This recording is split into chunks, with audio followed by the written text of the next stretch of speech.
ഞാൻ ഒരു കർഷക കുടുംബത്തിൽ നിന്ന് ജനിച്ചയാളാണ്. ഒരു സാധാരണ ഒരു കർഷകനായിട്ടുള്ള എൻ്റെ ഫാദർ അങ്ങനെ ഒരു കുടുംബത്തിൽ ജനിച്ച് മൂത്ത പുത്രനായിട്ട് ജനിച്ച് വളർന്ന് ആണ് ഈ നിലയിലെത്തിയിട്ടുള്ളത്. പള്ളിയിൽ നിന്ന് കിട്ടിയിട്ടുള്ള ഈ ഒരു ബേസ് എന്ന് പറയുന്ന ഫൗണ്ടേഷൻ ഭയങ്കര സ്ട്രോങ് ആണ് എന്ന് ഞാൻ പറയും. സോ എൻ്റെ ജീവിതത്തിൽ ആരാണ് ഏറ്റവും കൂടുതൽ എന്നെ സ്വാധീനിച്ചതെന്ന് ചോദിച്ചു കഴിഞ്ഞാൽ എൻ്റെ അമ്മച്ചിയുടെ ആ ഒരു പെരുമാറ്റമാണെന്ന് ഞാൻ എപ്പോഴും പറയാറുണ്ട്. സ്നേഹം എൻ്റെ ജീവിതത്തിൽ ഈ പ്രാർത്ഥനയിൽ കൂടിയാണ് ഇതൊക്കെ നേടിയിട്ടുണ്ടെന്നുള്ളത് ഞാൻ പൂർണ്ണമായിട്ട് വിശ്വസിക്കുക.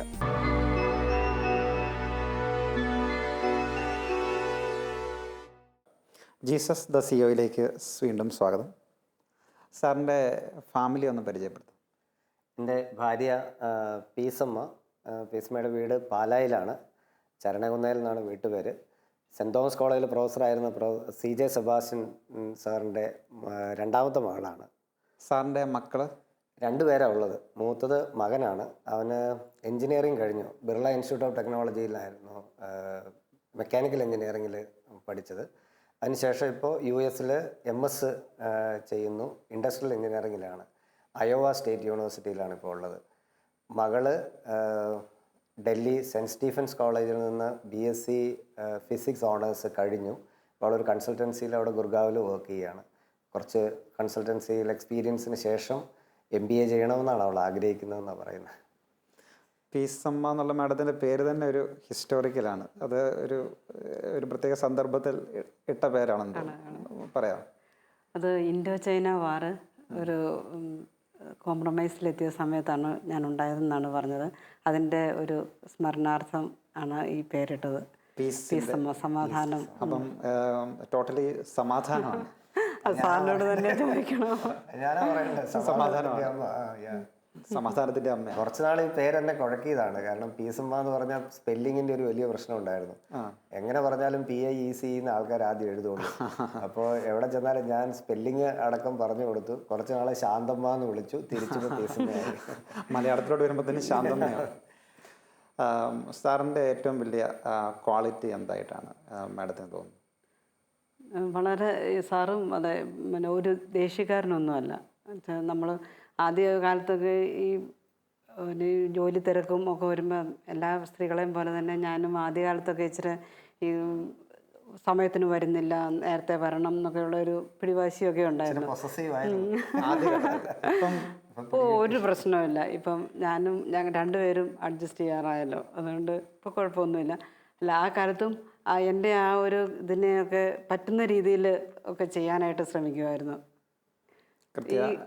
ഈ കുടുംബ പ്രാർത്ഥനകൾക്കൊക്കെ അയ്യോ, അതൊക്കെ ഞങ്ങൾക്ക് സ്ഥിരമായിട്ട് രാവിലെ ഞങ്ങൾ പള്ളി പോയിട്ടാണ് ആരംഭിക്കുന്നത്.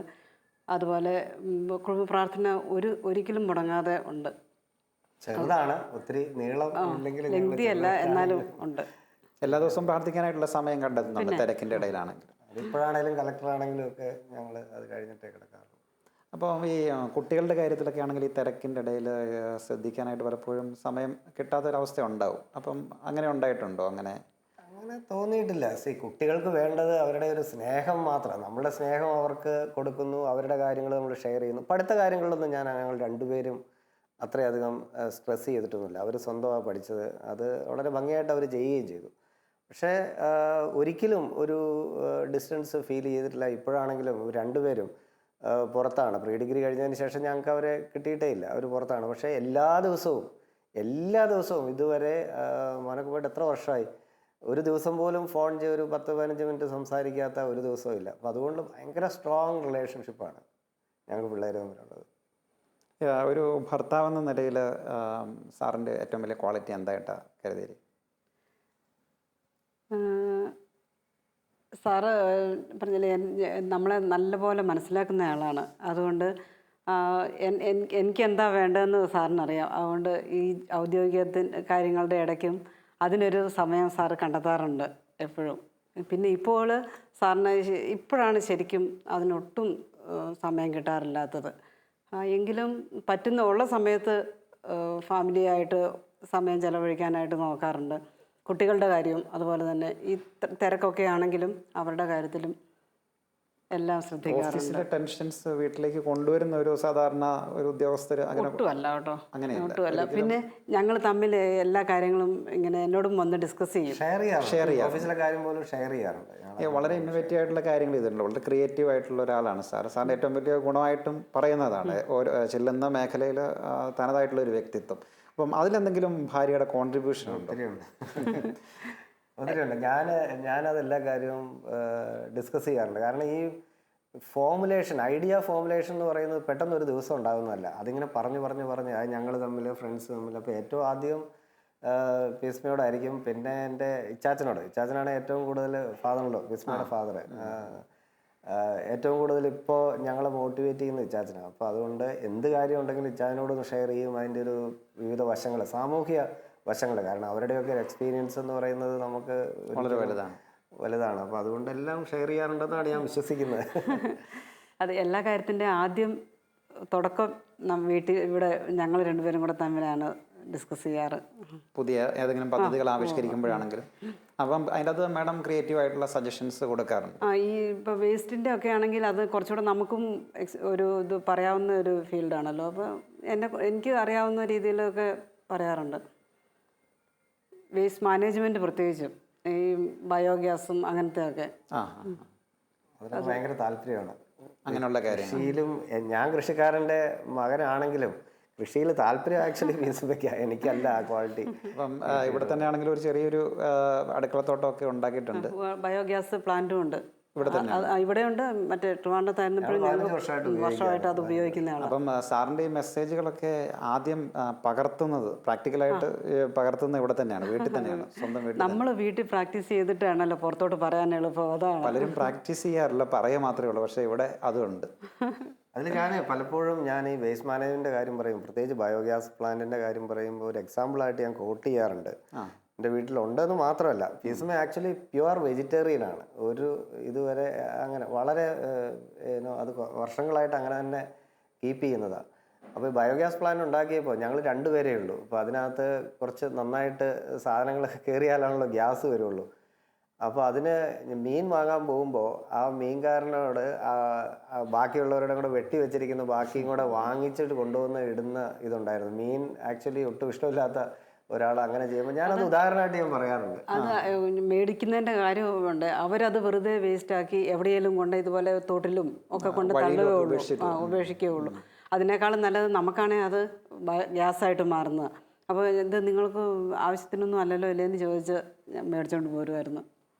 ഈ പേരൻറ്റിങ് മുമ്പിലത്തെ കാലത്തേക്കാളും വളരെ ചലഞ്ചിങ് ആണ് ഇപ്പോൾ. അപ്പം പ്രത്യേകിച്ച് ഈ ഒരു ടെക്നോളജിയൊക്കെ വന്നതോടുകൂടി അപ്പോൾ അതിൻ്റെ ഒരു ചലഞ്ച് ഒരു ഇതാണ്. അപ്പം പുതിയൊരു ജനറേഷനോട് എന്താ പറയാനുള്ളത്? പക്ഷെ എനിക്ക് അങ്ങനെ തോന്നിയിട്ടില്ല. ആക്ച്വലി ഇതിൽ കുടുംബ ബന്ധങ്ങൾ നന്നായിട്ടുണ്ടെങ്കിൽ മക്കളും ഒക്കെ നമ്മളെല്ലാ പ്രശ്നങ്ങളും ഞങ്ങളെല്ലാം ഷെയർ ചെയ്യാറുണ്ട്. എൻ്റെ ചെറുപ്പകാലത്തുണ്ടായിരുന്ന വിഷമങ്ങളും അല്ലെങ്കിൽ ഇപ്പോൾ സാമ്പത്തിക പ്രശ്നം ഉണ്ടെങ്കിൽ അതുമൊക്കെ പിള്ളേരോട് ഷെയർ ചെയ്യാറുണ്ട്. ഷെയർ ചെയ്ത് കഴിയുമ്പോൾ ഞാൻ പൂർണ്ണമായിട്ട് വിശ്വസിക്കുന്ന അങ്ങനെ ഷെയർ ചെയ്യുന്ന, നമ്മൾ സ്നേഹം പകരുന്ന, വളരെ സ്ട്രോങ് ബോണ്ടിങ്ങിൽ നിൽക്കുന്ന ആരും മോശമാവില്ല. ടെൻഷൻ ഉണ്ടായിരുന്നു. ഇപ്പോൾ പീസ്മയ്ക്ക് തന്നെ മോളെ ഡൽഹിക്ക് അയക്കുമ്പോഴത്തേനും കുറച്ചൊരു ടെൻഷൻ ഉണ്ടായിരുന്നു. ഈ ഒരു പ്രായത്തിൽ നമ്മൾ വിട്ടാൽ എങ്ങനെയാവും എന്നൊക്കെ. ഞാൻ പറഞ്ഞു നമ്മുടെ പിള്ളേരല്ലേ, ഒരിക്കലും ഒന്നും സംഭവിക്കില്ല. അതുപോലെയാണ്. അപ്പോൾ അവരും ആ ഒരു ഇത് നമ്മൾ അങ്ങോട്ട് കൊടുക്കുന്നത് തിരിച്ച് തരുമെന്ന് തന്നെയാണ് എനിക്ക് തോന്നുന്നത്. അപ്പോൾ നമ്മുടെ വീട്ടിൽ വളരെ സന്തോഷമായിട്ട് സമാധാനമായിട്ട് സ്നേഹിച്ച് കഴിയുവാണെങ്കിൽ ഒരിക്കലും ആ പിള്ളേർ മോശമാവുമെന്ന് എനിക്ക് തോന്നാറില്ല. ഞാനത് എല്ലാവരോടും പറയാറുമുണ്ട്. ഈ എവിടെയെങ്കിലും അവസരം കിട്ടിയ കുട്ടികളോടൊക്കെ സംസാരിക്കുമ്പോൾ, മാതാപിതാക്കളോട് സംസാരിക്കുമ്പോൾ ഞാനത് പറയാറുണ്ട്. നമ്മൾ പരസ്പരം അങ്ങോട്ടും ഇങ്ങോട്ടും ഷെയർ ചെയ്യാൻ സമയം കണ്ടെത്തിയാൽ ഒരു പ്രശ്നവും വരില്ല എന്ന് പറയാറുണ്ട്. അതൊരു നമ്മുടെയൊക്കെ പ്രാർത്ഥനയിലും വിശ്വാസത്തിലും ഒക്കെ എനിക്ക് തോന്നുന്നത് ആ ഒരു അടിയുറച്ച വിശ്വാസവും നമുക്ക് ചെറുപ്പകാലത്ത് കിട്ടിയിട്ടുള്ള ഒരു ശീലമൊക്കെയാണെന്ന് തോന്നുന്നു അതിനകത്തേക്ക് നമ്മളെ പ്രേരിപ്പിക്കുന്നത്. പലപ്പോഴും ഈ പൊതുപ്രവർത്തകരായിക്കോട്ടെ, ഉന്നത ഉദ്യോഗസ്ഥരായിക്കോട്ടെ, അവർ ഈ വീട് നഷ്ടപ്പെടുത്തും. പക്ഷേ അടിസ്ഥാനപരമായിട്ടുള്ള കാര്യം എന്ന് പറഞ്ഞാൽ വീട് തന്നെയാണ്. വീടും നാടും വളരെ പ്രധാനപ്പെട്ടതാണ്. ചില ആൾക്കാർ നാട് നന്നാക്കും, വീട് നോക്കത്തില്ല. നേരെ തിരിച്ച് നാട് നന്നാക്കുന്ന വ്യാജേന വീട് നന്നാക്കുന്നവരുണ്ട്. ആ ഒരു വശമുണ്ട്. എങ്കിൽ പോലും ഈ പലപ്പോഴും വളരെ പ്രതിബദ്ധതയോടുകൂടി പ്രവർത്തിക്കുന്ന ഉദ്യോഗസ്ഥരുടെ അല്ലെങ്കിൽ രാഷ്ട്രീയ നേതാക്കളുടെ ഒരു വലിയ പ്രശ്നമാണ് വീടിൻ്റെ ഒരു നഷ്ടം എന്ന് പറയുന്നത്. അങ്ങനെ എപ്പോഴെങ്കിലും ഫീൽ ചെയ്തിട്ടുണ്ടോ? അവള് പറയട്ടെ. കുറച്ചൊക്കെ ഉണ്ട്, ഇല്ലെന്നല്ല. എന്നാലും മാക്സിമം ട്രൈ ചെയ്യാറുണ്ട് വീട്ടിലും സമയം കണ്ടെത്താനായിട്ട്. ഞാനത് വളരെ പർട്ടിക്കുലറായിട്ട് പറയുന്നത് അതുകൊണ്ടാണ്. എത്ര ജോലി തിരക്കുണ്ടെങ്കിലും എൻ്റെ കാര്യങ്ങൾക്കും നോക്കാനായിട്ട് ശ്രദ്ധിക്കാറുണ്ട്. എൻ്റെ മാത്രമല്ല, പിള്ളേരുടെ കാര്യങ്ങളും എല്ലാം അവരും. അതുകൊണ്ടാണ് എപ്പോഴും ഡാഡി എന്നെക്കാളും അവർക്ക് പിന്നെ അറ്റാച്ച്ഡും ഡാഡിയോടാണെന്ന് തോന്നും എനിക്ക്. അധിക സമയം അവരോടൊത്ത് സ്പെൻഡ് ചെയ്തിട്ടില്ലെങ്കിൽ പോലും എന്നുവെച്ചാൽ അവരുടെ കാര്യങ്ങൾ അത്രയും എന്ത് തിരക്കുണ്ടെങ്കിലും വൈകുന്നേരം അവരെ രണ്ടുപേരെയും വിളിക്കലും, ഞാൻ ഇടയ്ക്ക് വിളിക്കും എന്നറിയാം, എന്നാലും വിളിച്ചിരിക്കും. അതാണ് ഒരു പ്രത്യേകത. എനിക്ക് തോന്നുന്നു എനിക്ക് ആകെ 2 കാര്യമുള്ളൂ. ഒന്നുകിൽ ഓഫീസ് അല്ലെ വീട്. ഇതിനപ്പുറത്തേക്ക് ഒരു ഭയങ്കര സുഹൃത്ത് വലയം ഒന്നും അങ്ങനെ ഞാൻ കെട്ടിപ്പടുക്കാൻ ശ്രമിക്കാറില്ല. എല്ലാവരും നല്ല സുഹൃത്തുക്കളാണ്, ആരോടും പിണക്കമില്ല ഒന്നുമില്ല. പക്ഷെ അതിനുവേണ്ടി ഒത്തിരി സമയം സ്പെൻഡ് ചെയ്യുന്നതിനേക്കാൾ കൂടുതൽ എനിക്കിഷ്ടം വീട്ടിൽ നിൽക്കുക. ഇപ്പോൾ എവിടെ യാത്ര ചെയ്യുകയാണെങ്കിലും ഒന്നിച്ചു പോവുക, എവിടെയാണെങ്കിലും. അപ്പോൾ അതിനുള്ള സമയം കണ്ടെത്തുക, അതാണ് ഒന്നുകിൽ ഓഫീസ് അല്ലെ വീട്. ഈ 2 കാര്യവും ബാലൻസ് ചെയ്യാൻ ശ്രമിക്കുന്നുണ്ട്. പുറത്ത് എവിടെയെങ്കിലുമൊക്കെ പോവുകയാണെങ്കിലും തന്നെ പോയാൽ മതിയെങ്കിൽ പോലും എന്നെ കൂടെ കൂട്ടും. ഒന്നിലും യാത്രയുടെ സമയത്തെങ്കിലും ഒരു കമ്പനി ആയിട്ടിരിക്കുമല്ലോ. അത് നമ്മൾ തന്നെ ഇരിക്കുന്നതിൻ്റെ ഒരു ബുദ്ധിമുട്ട് അതുകൊണ്ട് തോന്നാറില്ല എനിക്ക് ഒരിക്കലും. അപ്പം കൃത്യമായിട്ട് ഒരു ദിവസം ഇത്ര സമയം സ്പെൻഡ് ചെയ്യുമെന്ന്, ഫാമിലിയോടൊപ്പം സ്പെൻഡ് ചെയ്യുമെന്ന്, അങ്ങനെ ഒരു കൃത്യനിഷ്ഠയുണ്ടോ? അങ്ങനെ ഒരു അല്ല, ഭക്ഷണമൊക്കെ ഞങ്ങൾ ഒന്നിച്ചാണല്ലോ, അത് അങ്ങനെ എന്താണേലും ഉണ്ടായിരിക്കും. പിന്നെ വൈകിട്ട് ഇപ്പോൾ ക്യാമ്പ് ഓഫീസിലാണെങ്കിലും ഇങ്ങേപ്പുറത്ത് ഒരു സൈഡിലൊരു ചെയർ എനിക്കും ഉണ്ടാവും. അപ്പോൾ നമ്മൾ അവിടെ പുള്ളി വർക്ക് ചെയ്യുവാണെങ്കിലും ഞാനും കൂടെ അതിൻ്റെ കൂട്ടത്തിലുള്ളതുകൊണ്ട് നമുക്ക് തന്നെയാണെന്നൊരു ഫീലിംഗ് തോന്നത്തില്ല. കാര്യങ്ങൾ നടക്കുകയും ചെയ്യും. വിസ്മയുടെ ഒരു പ്രത്യേകത എന്ന് പറയുന്നത്, ഇവിടെ നിന്ന് ഓഫീസ് ജോലി ചെയ്താൽ പോലും കുഴപ്പമില്ല, വീട്ടിൽ ഉണ്ടായാൽ മതി എന്നുള്ള ഒരു സാമീപ്യം എപ്പോഴും കാക്ഷിക്കുന്ന ഒരാളാണ്. അപ്പോൾ അതറിഞ്ഞിട്ട് ഞാൻ നേരത്തെ മുതൽ ഫയലൊക്കെ കെട്ടി വീട്ടിൽ കൊണ്ടുവരുമായിരുന്നു. ചിലർ വീട്ടിലേക്ക് ഫയൽ കൊണ്ടുവരാൻ ഇഷ്ടപ്പെടുകയില്ല, സമ്മതിക്കത്തില്ല. പക്ഷെ ഇവിടെ ഫയൽ കൊണ്ടുവന്ന് വീട്ടിലിരുന്ന് വർക്ക് ചെയ്താലും കുഴപ്പമില്ല, അടുത്തിരുന്നാൽ മതി. ഈ പ്രത്യക്ഷമായ ദൈവാനുഭവം ഉണ്ടായിട്ടുള്ള അനുഭവങ്ങൾ ജീവിതത്തിൽ ഉണ്ടായിട്ടുണ്ടോ? അങ്ങനെ പല അനുഭവങ്ങളുണ്ട്. ചില അപകടങ്ങളിൽ നിന്ന് തന്നെ വളരെ എന്നെ തിരിച്ച് കൊണ്ടുവന്നിരിക്കുന്ന അനുഭവമുണ്ട്. എൻ്റെ ചെറുപ്പത്തിൽ ഞാൻ കോളേജിൽ പഠിക്കുന്ന കാലത്ത് ഞാൻ കിണറിനകത്ത് ഇറങ്ങിയിട്ട്, എഞ്ചിനീയറിങ്ങിന് പഠിക്കുന്ന കാലമാണ്. അപ്പോൾ ആ കിണറിൽ ഇറങ്ങി എൻ്റെ ഫുട് വാൽവ് ഒന്ന് നന്നാക്കുന്ന സമയത്ത് മോട്ടറിൻ്റെ വീട്ടിൽ കുന്നിൻ്റെ മുകളിലാണ് വീട്ടിൽ നിന്ന് പിന്നെ സ്വിച്ച് ഓൺ ചെയ്തു. അപ്പോഴേക്കും ഞാൻ ശരിക്കും അതിനകത്ത് പിടിച്ച് വേറൊരു തലത്തിലേക്ക് പോയിരുന്നു. ഒരു അല്പസമയം കൂടെ കഴിഞ്ഞിരുന്നെങ്കിൽ പെട്ടെന്ന് ഇവിടുന്ന് ഒച്ചയെടുത്ത് അതെനിക്ക് തോന്നുന്ന ഒരു 2ാമത്തെ ജീവിതമാണ് തിരിച്ചു വന്നത്. അതുപോലെ എന്നെ ഭയങ്കരമായ അപകടങ്ങളിൽ നിന്നൊക്കെ രക്ഷപ്പെടുത്തിയ പല അനുഭവങ്ങളുണ്ട്.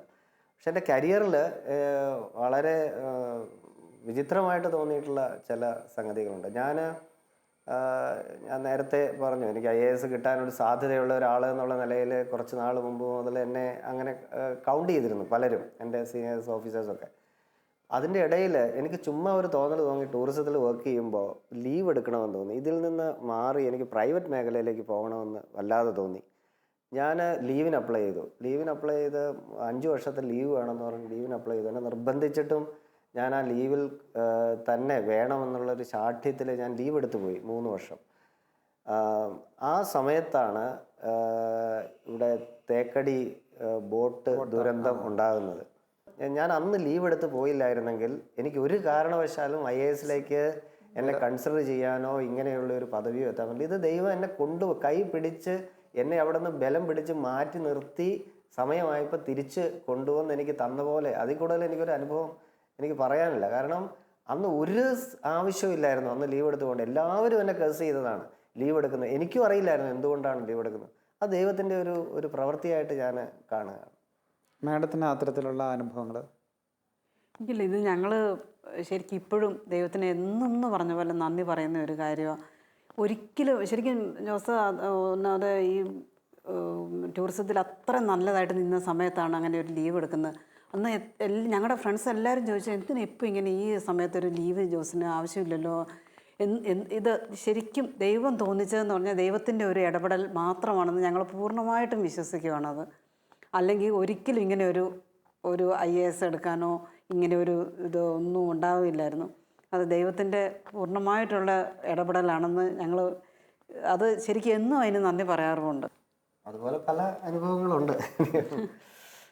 പിള്ളേരുടെ കാര്യത്തിലും ഒക്കെ ഉണ്ട് അങ്ങനെ ഓരോരോ കാര്യങ്ങൾ.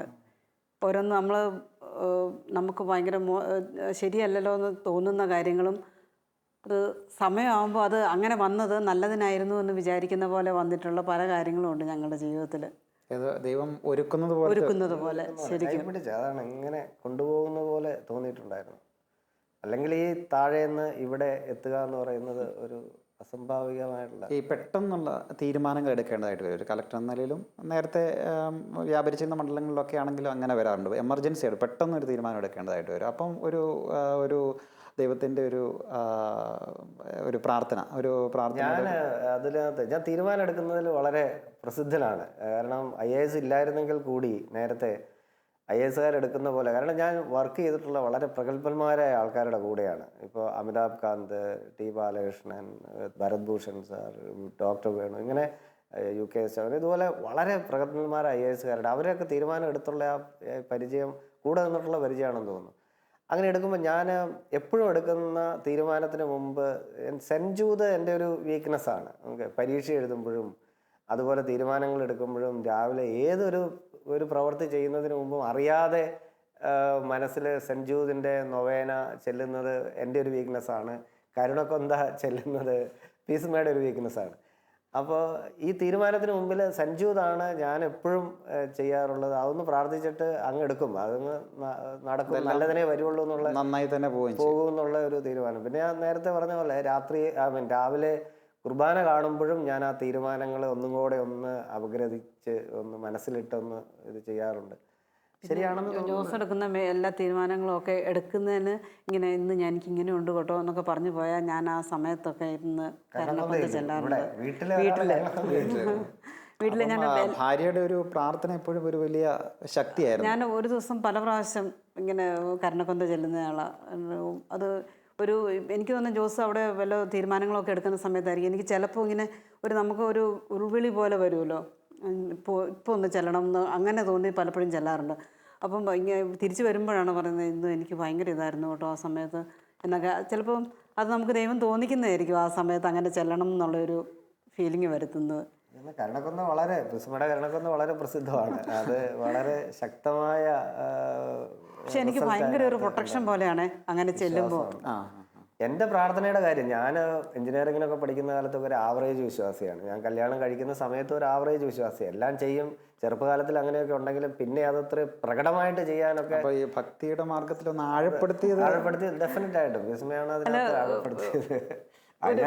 ഒരിക്കലും എതിരൊന്നും നിൽക്കില്ല എന്നാൽ പള്ളി വരണം എന്ന് പറഞ്ഞാൽ വരിക അങ്ങനെയൊക്കെ ഉണ്ട്. പക്ഷെ എന്നാലും എനിക്ക് ഇച്ചിരി ഡെപ്ത് കുറവുണ്ടായിരുന്നു. അവസാനമൊക്കെ ആയപ്പോഴത്തേനും കുറച്ച് ഡെപ്ത് കുറവുണ്ടായിരുന്നു. അത് വിസ്മയനെ പിടിച്ച് അങ്ങോട്ട് ആക്കിയതാണെന്നാണ് എനിക്ക് തോന്നുന്നത്. ഞങ്ങള് ഇപ്പം നടക്കാനൊക്കെ പോകുമ്പോൾ തിരുവനന്തപുരത്താകുമ്പോൾ സ്ഥിരം കനകക്കുന്ന് പാലസിലൊക്കെ നടക്കാൻ പോകുമായിരുന്നു. അത് ആദ്യത്തെ റൗണ്ട് തുടങ്ങുമ്പോൾ ഞങ്ങൾ കരുണക്കൊന്ത ചൊല്ലി തുടങ്ങും. അത് ഇങ്ങനെ കറങ്ങി തിരിച്ച് അത് വളരെ രസമായിട്ട് ഞങ്ങൾ തന്നെ ചെല്ലുമായിരുന്നു. ഒന്നിച്ച് കിട്ടുന്ന സമയത്ത് അത് വൈകുന്നേരമേ ഉള്ളൂ ഒന്നിച്ച് പ്രാർത്ഥന കഴിഞ്ഞിട്ട് അത് ചെയ്യുമായിരുന്നു. അതിനകത്തൊരു ഈ കുട്ടികൾക്കും ആ ഒരു പ്രെയർ ലൈഫ് ഉണ്ട്.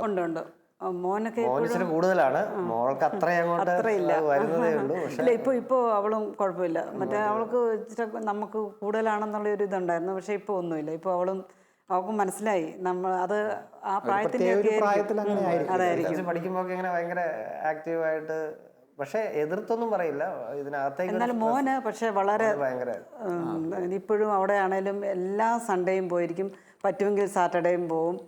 അങ്ങനെയൊക്കെ സെന്റ് ആന്റണീസ് നൊവേനയില് ഭയങ്കരമായിട്ടും വിശ്വാസമുള്ള എടപ്പള്ളി പള്ളിയില് ഇപ്പോഴും നെറ്റിൽ നിന്ന് അത് ആ സമയത്ത് അവിടെ സ്ട്രീംലൈൻ ചെയ്യാമല്ലോ. അയോവയിലാണെങ്കിലും അത് ചെയ്യാറുണ്ട്. അപ്പൊ അതെനിക്ക് തോന്നുന്നു അങ്ങോട്ടും കൂടെ വന്നിട്ടുണ്ട്.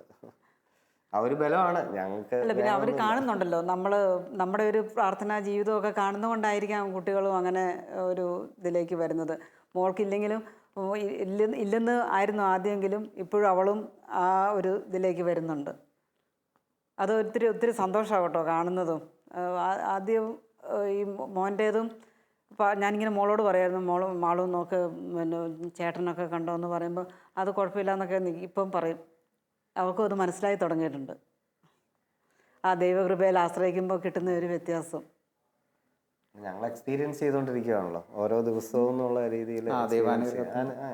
അപ്പോൾ അത് ആ അനുഭവം അവർ നന്നായിട്ട് മനസ്സിലാക്കുന്നുണ്ട്. തിരക്കുള്ള ഈ ഭർത്താക്കന്മാരോട്, ഔദ്യോഗിക ജീവിതത്തിൽ വളരെയധികം തിരക്കുള്ള ഭർത്താക്കന്മാരോട് സാറിന് നൽകാനുള്ള സന്ദേശം എന്താണ്? എത്ര തിരക്കുണ്ടെങ്കിലും അവർക്ക് ഈ തിരക്ക് എന്ന് പറയുന്ന ഒരു ആപേക്ഷികമാണ്. നമ്മൾ തിരക്ക് സമയം കണ്ടെത്തുക എന്ന് പറയുന്നത് എനിക്ക് അങ്ങനെ തോന്നിയിട്ടില്ല. നമുക്ക് ആവശ്യമുള്ള കാര്യങ്ങൾക്ക് അത് നമ്മുടെ ഒരു പ്രയോറിറ്റി ആണെങ്കിൽ നമ്മുടെ മുൻഗണനയാണ് അതിനകത്ത് പ്രധാനം. അപ്പോൾ ഫാമിലിക്ക് ഒരു മുൻഗണന കൊടുക്കുകയാണെങ്കിൽ അത് പിന്നെ എത്ര തിരക്കുണ്ടെങ്കിലും അവർക്ക് വേണ്ട ശ്രദ്ധ നമുക്ക് കൊടുക്കാൻ പറ്റുമെന്ന് തന്നെയാണ് എൻ്റെ ഒരു അനുഭവത്തിൽ നിന്ന് മനസ്സിലാക്കുന്നത്. പക്ഷെ മുഴുവൻ സമയമല്ല നമ്മൾ കൊടുക്കുന്ന, ആ ഒത്തിരി സമയം കൊടുത്തില്ലെങ്കിലും ആ ഒരു കിട്ടുന്ന സമയത്ത് നമുക്ക് തീവ്രമായ ആ സ്നേഹം പരസ്പരം മനസ്സിലാക്കാനുള്ള ഒരു കഴിവും കൂടെ വേണം. അത് മനസ്സിലാക്കിക്കാനുള്ള ഒരു ശ്രമം കൂടി വേണം. അപ്പം ഭാര്യമാരുടെ ഭാഗത്തു നിന്നാണെങ്കിലും അങ്ങനെയുള്ള കുറച്ചൊരു അഡ്ജസ്റ്റ്മെൻറ്റിൻ്റെ ഒരു തലം ആവശ്യമാണെന്ന് തോന്നുന്നു. അല്ല, പ്രത്യേകിച്ച് ഇങ്ങനെയൊക്കെയുള്ള ജോലിയാകുമ്പോൾ ആ അഡ്ജസ്റ്റ്മെൻറ്റ് ഇല്ലാതെ വളരെ ബുദ്ധിമുട്ടാണ് കഴിഞ്ഞു പോകണം. കാരണം സമയത്ത് വരിക, ഇതൊക്കെ വളരെ പ്രയാസകരമായ കാര്യമാണ്. ഉള്ള സമയം എങ്ങനെ ഷെയർ ചെയ്യുന്നു എന്നുള്ളതാണ് കൂടുതൽ കാര്യമായിട്ടുള്ളത്. മൊത്തം ഔദ്യോഗിക ജീവിതത്തെ മൊത്തത്തിലൊന്ന് വിലയിരുത്തുമ്പോൾ അതൊരു സന്ദേശമാക്കി മാറ്റാൻ സാധിച്ചിട്ടുണ്ടെന്ന് ഉറപ്പിച്ച് പറയാൻ സാധിക്കും? പൂർണ്ണമായിട്ട് വിശ്വസിക്കുന്നുണ്ട്. കാരണം എൻ്റെ ഔദ്യോഗിക ജീവിതം തുടങ്ങിയപ്പോൾ മുതൽ ഇന്ന് വരെ എനിക്ക് ചെയ്യാവുന്ന കാര്യങ്ങൾ മൊത്തം എത്ര ഉത്തരവാദിത്തത്തോടു കൂടി ചെയ്യാമോ അതും ഒരു സാധാരണ ജനങ്ങൾക്ക് വേണ്ടി എന്തൊക്കെ ചെയ്യാമോ അതെല്ലാം ചെയ്തു എന്നുള്ള പൂർണ്ണ ഒരു സംതൃപ്തി എനിക്കുണ്ട്. അത് ഏത് മേഖലകളിലാണെങ്കിലും, ഇപ്പോൾ ടൂറിസത്തിൽ നിന്നപ്പോൾ അവിടെ ആ ടൂറിസം കൊണ്ട് സാധാരണക്കാർക്ക്, IT-യിൽ നിന്നപ്പോൾ ആ IT കൊണ്ട് സാധാരണക്കാർക്ക്, ഇപ്പോൾ കലക്ടറായിട്ട് ഒരു അവസരം ലഭിച്ചപ്പോൾ ഈ കലക്ടർഷിപ്പ് മുഴുവനും സാധാരണ ജനങ്ങൾക്ക് വേണ്ടിയിട്ട്. അപ്പോൾ അതുപോലെ അതിന് വേണ്ടിയിട്ട് എത്ര യജ്ഞിക്കാനും എനിക്ക് ഒരു മടിയോ അല്ലെങ്കിൽ അതൊരു വിഷമമോ ആയിട്ടില്ല. എത്ര ശ്രമിക്കാനും എത്രമാത്രം കഠിനാധ്വാനം ചെയ്യാനും തയ്യാറായിട്ട് തന്നെയാണ് നിൽക്കുന്നത് എന്നുള്ള രൂപത്തിലാണ് ഞാനുള്ളത്. അപ്പം അതിനുള്ളൊരു ശക്തി എനിക്ക് കിട്ടുന്നുണ്ട്, എവിടെ നിന്നോ കിട്ടുന്നുണ്ട്. അപ്പോൾ ആ ഒരു ശക്തിയിൽ വിശ്വസിച്ചുകൊണ്ട് ഇനിയും മുന്നോട്ട് കുറച്ചും കൂടെ ചെയ്യാൻ പറ്റട്ടെ എന്നുള്ളൊരു ആഗ്രഹമേ ഉള്ളൂ. കാരണം നമുക്കൊരു അവസരങ്ങളാണ്, ദൈവം തരുന്ന അവസരങ്ങളാണ്. അപ്പോൾ ആ അവസരങ്ങളെ മുഴുവനായിട്ട് നമ്മൾ ഉപയോഗിച്ചില്ലെങ്കിൽ നമ്മൾ ചെയ്യേണ്ട കാര്യം നമ്മൾ ചെയ്യുന്നില്ല എന്ന് ദുഃഖിക്കേണ്ടി വരും എന്നും എനിക്ക് വിശ്വാസമുണ്ട്. അപ്പം സത്യത്തിൻ്റെയും ധർമ്മത്തിൻ്റെയും സുതാര്യതയുടെയും നിഷ്പക്ഷതയുടെയും പാതയിലൂടെ സാർ ഇനിയും ബഹുദൂരം യാത്ര ചെയ്യട്ടെ എന്ന് ആശംസിക്കുന്നു, പ്രാർത്ഥിക്കുന്നു. നന്ദി, നമസ്കാരം. നന്ദി.